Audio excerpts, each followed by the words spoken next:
Yo tout le monde, c'est Anjo, on se retrouve aujourd'hui, c'est la vidéo du mois en fait, parce que j'avais dit dans la première que je ferais une par semaine à peu près, et tout s'est déroulé super vite, et là ça fait un mois exactement à peu près. Voilà, j'ai la vidéo, la première je l'ai tournée le 1er février, et là on est le 8 mars. Voilà. Donc que s'est-il passé en un mois? En un mois il s'est passé énormément de choses. Il y a eu du taf. Donc on a reçu pas mal de choses. Donc je vais vous pouvoir montrer, pas vraiment en détail, mais les grandes lignes de ce que vous allez recevoir si vous faites une étude de pilote de ligne. Parce que pour la TPL, on a de la théorie, on a du papier. On a du papier à gratter et du papier à lire aussi. Donc, vous allez recevoir, enfin payer, parce que rien n'est gratuit, 14 livres comme ça. Ce sont les livres IASA ATPL édités par Oxford, Académie d'Oxford. Voilà. Vous allez en avoir, comme vous le voyez, pour votre argent.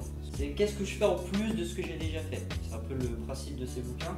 Il y a des examens, enfin, il y a des questions type examen, il y a un peu de tout pour s'entraîner, c'est vraiment pas mal fichu. Mon préféré, le grimoire magique.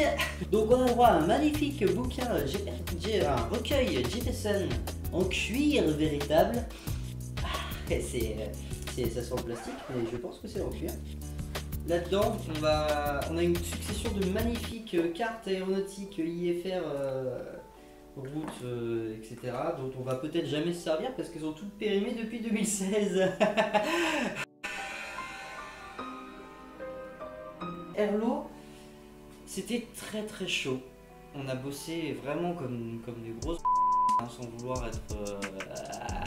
non, on a bossé comme des malades. Allez, cut. On a bossé comme des malades. Et comment ça s'est passé? On a découvert Nicolas, notre prof de Herlo, qui est pour l'instant sur 3 profs c'est le meilleur.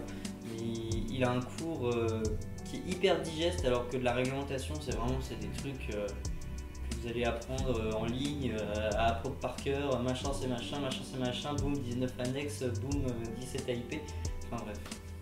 Et dans l'ordre en plus, c'est ça qui était chaud, parce qu'apprendre des choses dans l'ordre et par cœur, c'est quand même le pire qu'on puisse imaginer.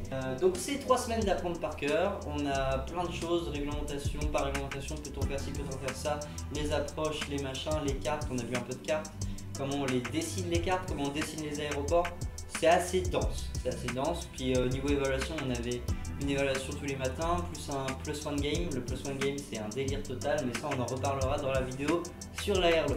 On a aussi terminé la météo, on a fini tout le chapitre de météo, enfin le module de météo. Donc on va pouvoir faire une grosse vidéo sur comment ça fonctionne la météo. Est-ce que vous allez pouvoir prédire la météo après? Je ne sais pas, moi pas.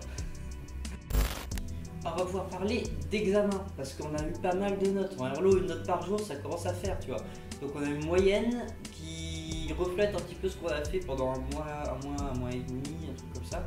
Et dont je suis plutôt content, même s'il y a eu des cafouillages. Pour l'instant en Herlo, je suis autour des 90%. Et en météo, je suis pas loin des 89, 80, quelque chose comme ça, %. Donc s'il reste largement potable, on est au-dessus de la moyenne, enfin du minimum de 75% recommandé, mais on n'a pas encore fait les fameux final tests que j'expliquerai en parlant des examens, soit plus tard, soit à la fin de cette vidéo. Les final tests en fait sont les tests qui comptent pour 20%, ils comptent pour 20% de la note totale, donc je peux encore me foirer la tronche. Malheureusement les final tests sont la semaine prochaine et la semaine d'après pour la Herlo et la météo. Et c'est en même temps que le début de 2 matières ultra compliquées qui est le Principle of Flight, POF, et General Navigation, qui est aussi hyper compliqué parce qu'en fait on manipule de la 3D et qu'on doit relier à des formules mathématiques, donc c'est assez... voilà, bon, on s'attend tous à avoir du mal au début, mais on va s'en sortir comme pour la Herlo où c'était compliqué, mais finalement on s'en est tous sortis, ou presque, mais sinon en globalité on s'en est tous sortis. La fatigue, le travail c'était vraiment compliqué de chez compliqué. J'ai révisé, je me suis rendu compte que je pouvais plus travailler le soir, parce que en Herlo par exemple, c'est pas comme au lycée où vous avez des choses qui peuvent être décalés sur plusieurs semaines avec plusieurs matières et tout. Là on a une semaine avec une seule matière à l'intérieur ou deux. Pour l'instant on a eu maximum 2 matières dans une semaine.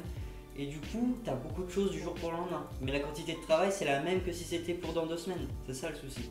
Parce que tu as des trucs à apprendre par cœur, en général une trentaine de choses à apprendre dans l'ordre par cœur.